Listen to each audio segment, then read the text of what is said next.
qu'il n'y a pas de fatalité, il n'y a pas d'impuissance. Quand on veut, on peut. Et même si parfois il faut faire 50 pour avoir 25, il y a quand même des marges de manœuvre.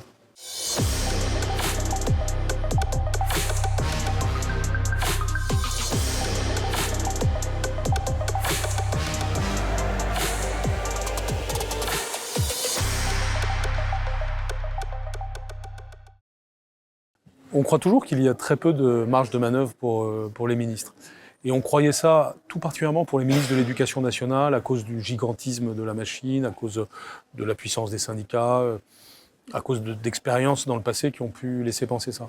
J'ai toujours cru le contraire et je me suis attaché à le démontrer. C'est pour ça qu'en arrivant, par exemple, on a fait le dédoublement des classes en moins de 3 mois. On a fait le début de la politique de dédoublement des classes, en l'occurrence en CP, en REP+, qui a tout de suite touché 65 000 élèves dès le début.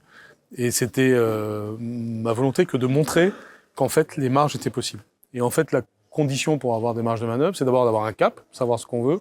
C'est quand même la base de tout, mais parfois ça n'arrive pas. Là, je crois pouvoir dire clairement qu'il y en avait un et que j'affichais ce cap. Deuxièmement, la confiance du président de la République, ce que j'ai eu pour les 4 premières années de mes 5 ans, on va dire. Et on voit la différence quand vous l'avez et quand vous ne l'avez pas. Et donc j'ai eu grande chance par rapport à tous les ministres de l'Éducation nationale de la Ve République, d'avoir cette confiance forte et cette marge de manœuvre que me donnait la relation que nous avions.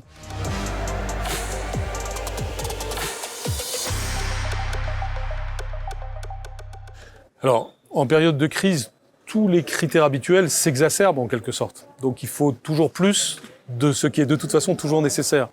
Donc concrètement, l'esprit d'équipe, fondamental. Une communication claire qui indique un cap clair, et puis une capacité à se démultiplier de façon un peu matricielle qui est fondamentale. Par exemple, pendant la crise sanitaire, qu'est-ce qui s'est passé concrètement? Au ministère, on est devenu une sorte de petit camp presque militaire, si je puis dire. On vivait là, on était très peu nombreux. Et nous étions en communication quotidienne avec les recteurs qui eux-mêmes étaient dans la même organisation, c'est-à-dire un petit groupe de 4-5 personnes autour d'eux qui lui-même étaient en communication avec les chefs d'établissement, eux-mêmes en communication avec les professeurs, eux-mêmes, si possible, en communication avec les parents. Et c'est par ce système, finalement en peu d'étapes, pour un système de 12 millions d'élèves, 1 million de salariés, etc., que nous avons réussi, je crois, à guider le système, c'est-à-dire réussir à tenir compte de changements quotidiens pour essayer d'atteindre l'objectif très clair qui était avoir au maximum la scolarisation des élèves. Et évidemment, c'est difficile. Par définition, c'est imparfait. Il faut accepter l'imperfection, même si les adversaires, évidemment, tirent argument de cette imperfection en permanence.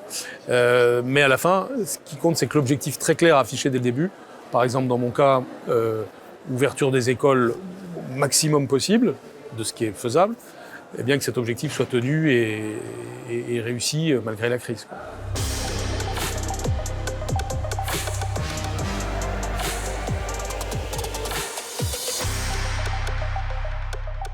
L'école est absolument fondamentale pour que chaque enfant devienne un adulte citoyen, bien sûr.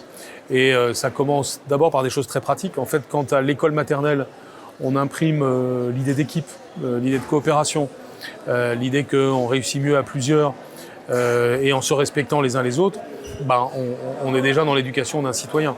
Donc ce qui se passe dans les premières années de la vie, notamment sur ce point-là, qui est l'esprit de coopération et le respect d'autrui, c'est fondamental. C'est pourquoi lorsque je disais que ma première priorité, c'était les savoirs fondamentaux à l'école primaire, et que je disais que c'était lire, écrire, compter et respecter autrui, ce respecter autrui était, d'une certaine façon, ce qui rassemblait tout ce qu'on pouvait mettre dans l'esprit civique dont nous avons tant besoin. Évidemment, tout ceci s'accompagne d'autres choses, notamment des connaissances claires sur le civisme, bien sûr, donc connaître les institutions, donc le renforcement de l'éducation civique, ce que nous avons fait, et puis aussi créer des mécanismes d'engagement des jeunes dans la vie collective. Et ça, nous sommes efforcés de le développer. Je pense aux classes défense, par exemple, au collège en particulier, ou même tout ce que nous avons fait au lycée sur l'esprit de défense. Il y a aussi tout ce qu'on a fait pour l'environnement, qui suppose en fait une mise en action des élèves sur un plan très concret et très civique. Donc on a créé les éco-délégués. Ça veut dire qu'il y en a 250 000 en France aujourd'hui, dans chaque classe des collèges et des lycées de France, et qui sont là pour traduire en actes concrets des objectifs d'intérêt général pour sauver, par exemple, l'environnement qu'il y a autour des 60 000 établissements et écoles de France. Et on sait que l'écologie est un sujet qui sensibilise à juste titre beaucoup les enfants, les adolescents et les jeunes. Et c'est important que l'école transforme ça non pas en un simple slogan, mais en des connaissances et des engagements concrets.